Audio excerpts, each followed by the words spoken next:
नाही, एकतर राष्ट्रवादी काँग्रेस आणि शिवसेनेच्या केसेस थोड्याशा वेगळ्या आहेत. त्यांचं कॉन्स्टिट्यूशन, आमचं कॉन्स्टिट्यूशन थोडंसं वेगळं आहे.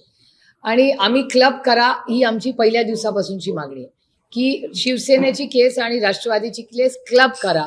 कारण म्हणजे सगळ्यांनाच माहिती आहे, यश अपयश हा विषयच नाही, जनाधार हा विषयच नाहीये. हा विषय असा आहे की योग्य का अयोग्य. आता संविधान, हा देश संविधानाने चालतो ना. उद्या दुसरा येऊन क्लेम करू शकतो का?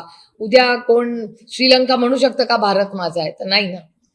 तसंच आहे की शिवसेना ही बाळासाहेब हयात असताना त्यांनी उद्धवजींवरती जबाबदारी टाकली होती. त्याच्यामुळे शिवसेना कोणी कितीही काही म्हणलं तरी ती उद्धवजींचीच शिवसेना आहे.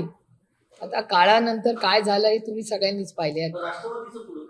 राष्ट्रवादीच्या तारखा आम्ही सारख्या मागतोय. जेव्हा शिवसेनेची तारीख लागते तेव्हा कोर्टाकडे आम्ही राष्ट्रवादी काँग्रेस पक्षाला तारीख द्यावी ही आहे. आणि मी शेवटपर्यंत राष्ट्रवादी काँग्रेस पक्ष हा शरदचंद्र पवारांचाच पक्ष आहे.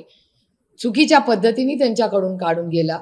जोपर्यंत माझ्या श्वासात श्वास आहे ही लढाई मी लढत राहणार. आणि ही लढाई फक्त आदरणीय पवार साहेबांची नाहीये, ही लढाई असंख्य कार्यकर्त्यांची आणि संविधान वाचवण्यासाठी आहे. आज आमच्यावर अन्याय केला, उद्या तुमच्यावर करतील. मग भांडण सोडून द्यायचं, असं लढाई सोडून द्यायची. मग सत्याच्या मागे आपण असत्य म्हणून कोणी ताकद वापरली म्हणून सत्याची बाजू आपण सोडून द्यायची.